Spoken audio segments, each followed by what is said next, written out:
our front is all done and ready to go, so let's start working on the back. So you're going to do the same thing you did for the front. You're going to go File, New, and you can go and create another document the same size. So I'm going to go FM, album, back. Okay.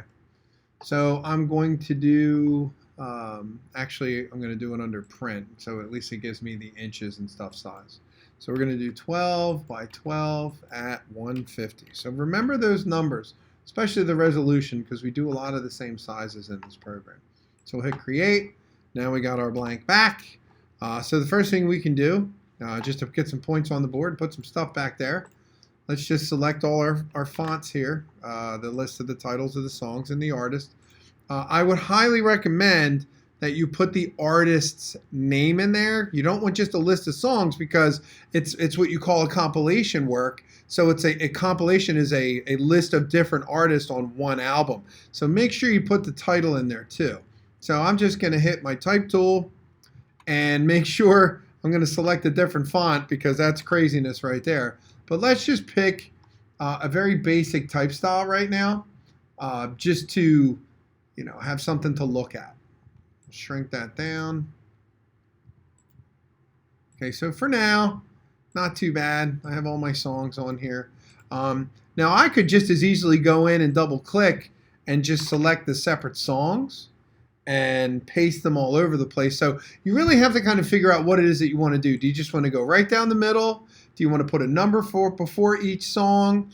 Or do you want to do something like this where let's delete that and we're going to just pick, I'm going to do one song at a time.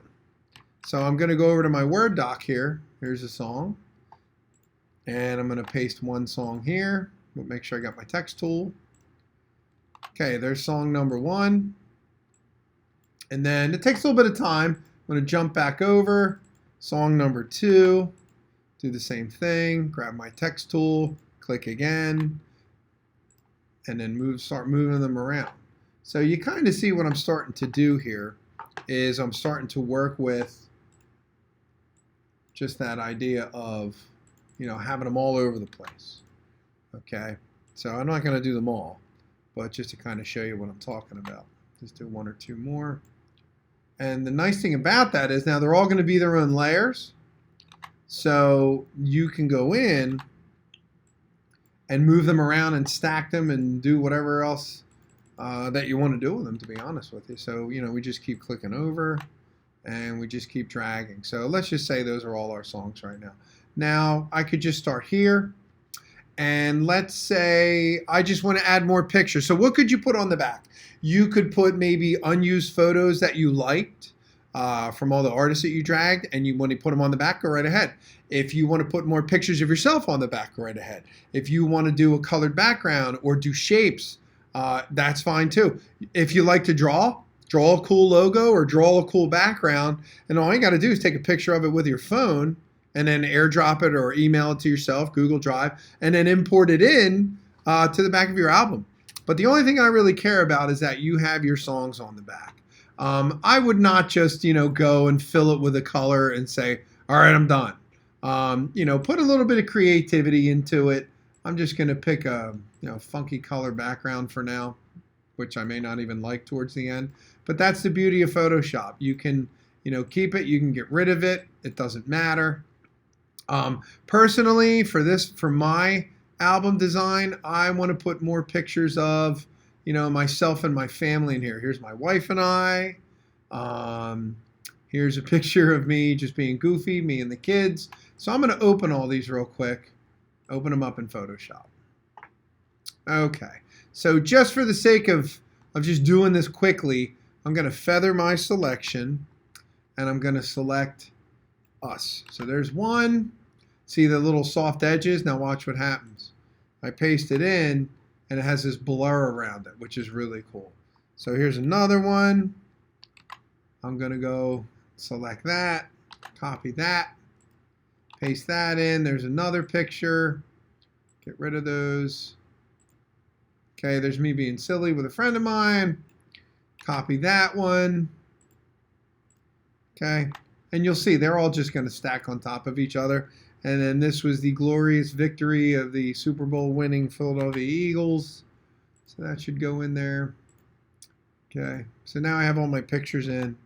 Okay, so once again, these are some things that you have to contend with where, hey, that was great. I want my pictures all over the place, but I also want my titles all over the place. Well, how are they going to, are these photographs going to interfere with the titles? And as you can see, they are. So there's some easy ways you can fix that. You can just move the songs here and there, and you could actually flip this one down the side as long as it makes sense. You know what I mean? And then you could go in and do all those different things there. So you have a lot of opportunity. Drag all these to the bottom. Okay. And then you're lucky you have all your fonts over the top. You could maybe use a bolder font. That would work. Let's go here. And there's a font, it's very popular called Impact. You can actually just type it in here, IMP, because it's just a big, bold font that's easy to read. So maybe if I go like that, it might be a little bit more legible. Not really. Maybe here it would be, like right over my head. You could even use different fonts. You might like this song if it's a nice, like say it's a slow song, and then this is a more impactful song. You could go and you could use that too, but just try and be, a little more thoughtful with what you're going to do. Don't use 10 different fonts because it's 10 different songs. It might be crazy, difficult to look at. If the fonts are all different colors, it might work. If you're not sure, just send it to me and I'll give you some feedback on it, or we could talk about it during a live session. So, the next, thing you want to consider is you could add the different artists, like I said. Someone did a really cool thing and dragged a picture of the artist over and put the song underneath their picture. So it was pretty neat, but let's move on to the next part. The last part is we're going to take the front, the back, combine them, and then save it out as a JPEG, which is very, very important, and flatten our images because you won't be able to use them while they're Photoshop files. So stay tuned for that.